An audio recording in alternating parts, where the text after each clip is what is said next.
Hi, I'm Ben Lehman. I'm an agronomist at Vater in Kadina, and I'm here to run you through the latest in our summer cropping trial at our Kadina trial site. And just a bit of background on these trials. They were put in back in the start of November 2011. We're now today the 6th of March 2012, so pretty much at the conclusion of the growing season. So now we're seeing if we can in fact take some of these crops to yield, or if not, need to blow them out before we can plant our winter cropping trial site in a couple months, 6 weeks. As you can see here, our experiment with winter cereals in summertime just hasn't worked and proven that need for moisture steadily throughout the growing season. So this is wheat and then just the barley, just to show you that I don't think we'll get much off that.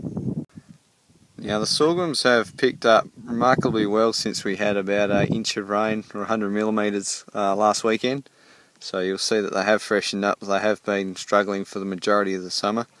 So and then looking forward, we can see some of these other forage varieties are still doing quite well into the growing season. So you'd imagine getting a cut now or slashing down, get some extra growth, still be a pretty good feed through this start to autumn.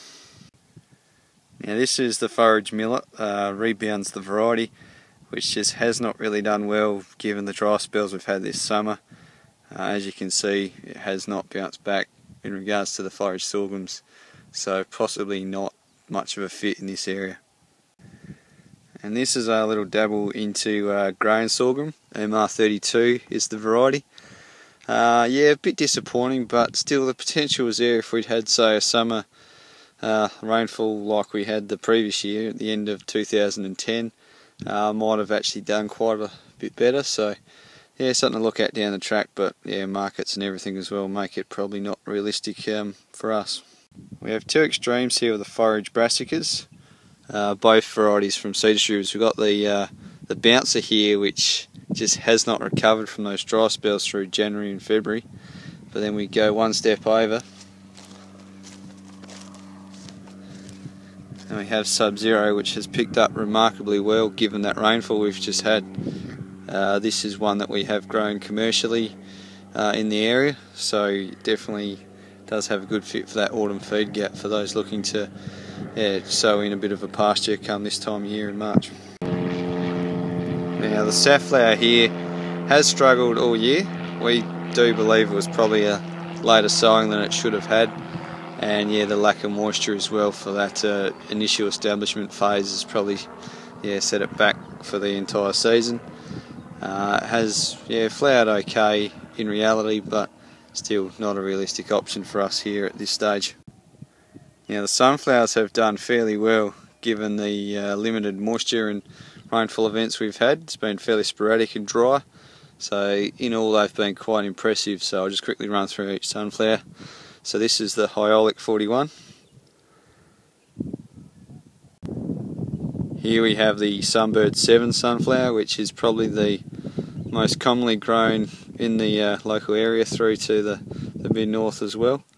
So as you can see, it's stacked up fairly well. Now this is another variety we've looked at, Aussie Gold 61. So it'll be interesting to see when these are taken to yield how this compares to, say, your Sunbird 7, and we'll see from there. And this here is Aussie Gold 62, a sister line to Aussie Gold 61.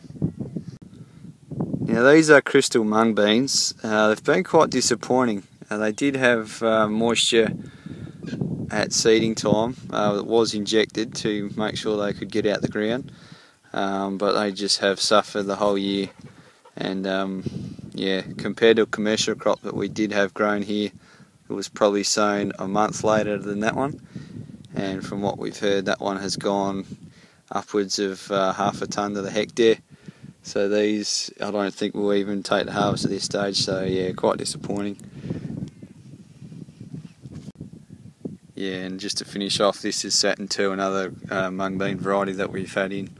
So just the dry spells and lack of summer rain have really hampered these crops. So in conclusion, that's our summer trial for 2011-2012. As you can see, the forage sorghums have stacked up reasonably well, and probably still have a decent fit in our cropping area, particularly for stock feed. So yeah, definitely look at those as an option for a wet summer. Also, yeah, the sunflowers are still looking like a pretty good opportunity crop.